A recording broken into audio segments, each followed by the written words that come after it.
નમસ્કાર દર્શક મિત્રો, હું આશીષ દરજી. તમે જોઈ રહ્યા છો સમાચાર મેં આગે ન્યૂઝ. હવે જોઈએ આજના સમાચાર. જો કોઈ સગીરાનો પીછો કરે, છેડતી કરે કે ધમકી આપે તો કાયદો તેને છોડતો નથી. પાટણની સ્પેશિયલ પોક્સો અદાલતે આવી જ એક ઘટનામાં આરોપીને સીધો જેલના સળિયા પાછળ ધકેલી દીધો છે.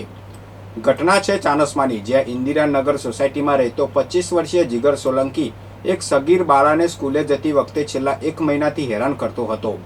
હદ તો ત્યારે થઈ જ્યારે 23 ફેબ્રુઆરી 2025ના રોજ તેને જાહેર રસ્તા પર સગીરાનો હાથ પકડ્યો, બીભત્સ ઇશારા કર્યા અને પૈસાની લાલચ આપી તેની સાથે આવા દબાણ કર્યું. ગભરાયેલી બાળાએ ઘરે જઈને માતા અને બહેનને વાત કરી. જ્યારે પરિવારે આરોપીને ઠપકો આપ્યો ત્યારે તેને જાનથી મારી નાખવાની ધમકી આપી, પણ પરિવાર ડર્યો નહીં.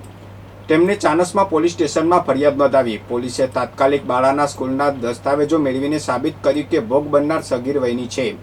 પાટણ જિલ્લાના સ્પેશિયલ પોક્સો કોર્ટના ન્યાયાધીશ કે.જે. મોદીની અદાલતમાં આ કેસ ચાલ્યો.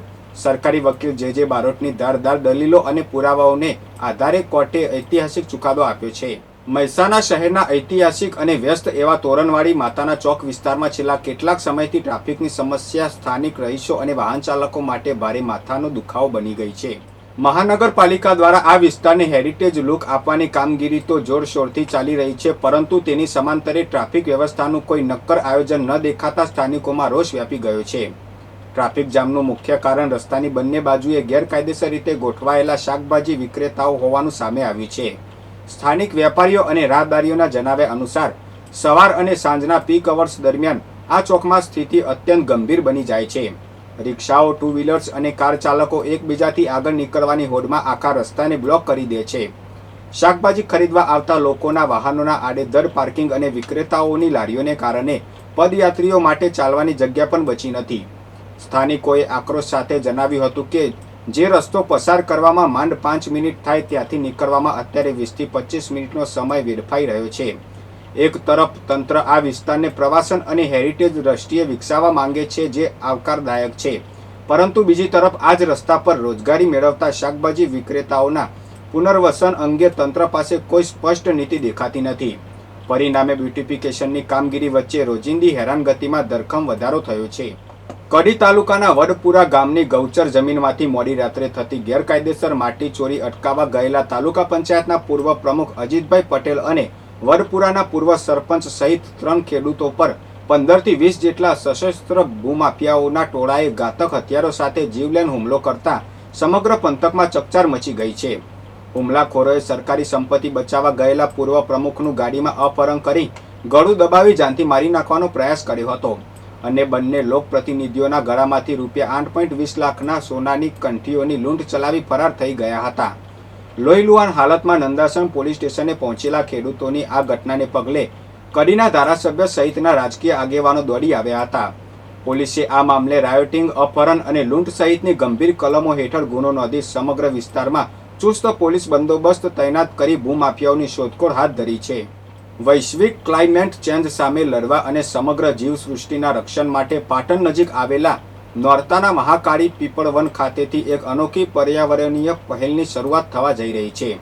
5 જૂન 2026 વિશ્વ પર્યાવરણ દિવસ નિમિત્તે આર્યાવ્રત નિર્માણ અને રોટરી ક્લબ ઓફ પાટણના સંયુક્ત ઉપક્રમે ગ્લોબલ ફેમિલી ફોરેસ્ટ અભિયાનનો ભવ્ય પ્રારંભ કરવામાં આવશે. વસુદૈવ કુટુંબકમની ભાવનાને સાર્થક કરતા આ પ્રોજેક્ટ અંતર્ગત પ્રકૃતિના જતન માટે 1008 દેશી કુળના વૃક્ષો વાવવાનું પ્રશંસનીય લક્ષ્ય રાખવામાં આવ્યું છે, જે સ્થાનિક સ્તરેથી શરૂ થઈને વૈશ્વિક જન આંદોલન બનવા તરફ અગ્રેસર થશે. વિશ્વ પર્યાવરણ દિવસ નિમિત્તે ખેરાલુના મંદરોપુર રોડ ઉપર વન વિભાગ અને નગરપાલિકાના સંયુક્ત ઉપક્રમે એક ભવ્ય વૃક્ષારોપણ કાર્યક્રમ યોજાયો હતો. સ્થાનિક ધારાસભ્ય સરદારભાઈ ચૌધરીના હસ્તે દીપ પ્રાગટ્ય અને વૃક્ષારોપણ કરી આ પ્રશંસનીય પહેલની શરૂઆત કરવામાં આવી હતી. વડાપ્રધાન નરેન્દ્રભાઈ મોદીના એક પેડ માં કે નામ અભિયાનના 3જા તબક્કા હેઠળ અહીં 20,000 જેટલા વૃક્ષો વાવીને વોકવે અને બેઠક વ્યવસ્થા ધરાવતું એક સુંદર અર્બન વન ઊભું કરવાનું આયોજન છે. આ પ્રસંગે ભાજપના અગ્રણીય નેતાઓ, નગરપાલિકાના હોદ્દેદારો અને વન વિભાગના ઉચ્ચ અધિકારીઓ મોટી સંખ્યામાં ઉપસ્થિત રહ્યા હતા અને પર્યાવરણના જતન માટે વધુમાં વધુ વૃક્ષો વાવવા અપીલ કરી હતી. મહેસાણા જિલ્લાના કડી પંથકમાં ગાંધીનગર સ્ટેટ મોનિટરિંગ સેલની ટીમે મોટી કાર્યવાહી હાથ ધરી છે. કડીના ખોડા કેનાલ રોડ ઉપરથી પસાર થતી એક કાળા રંગની સ્કોર્પિયો ગાડીમાંથી પોલીસે 1825 લીટર દેશી દારૂનો જથ્થો ઝડપી પાડ્યો છે. આ મામલે પોલીસે ઘટના સ્થળેથી 2 આરોપીઓની ધરપકડ કરી છે, જ્યારે દારૂના અને નેટવર્કમાં સંડોવાયેલા અન્ય 5 ઈસમો સામે ગુનો નોંધી કાયદેસરની કાર્યવાહી હાથ ધરી છે. આ દારૂ અમદાવાદના બુટલેગરને સપ્લાય કરવાનો હતો. તે પૂર્વે જ પોલીસે તેને પકડી પાડ્યો હતો.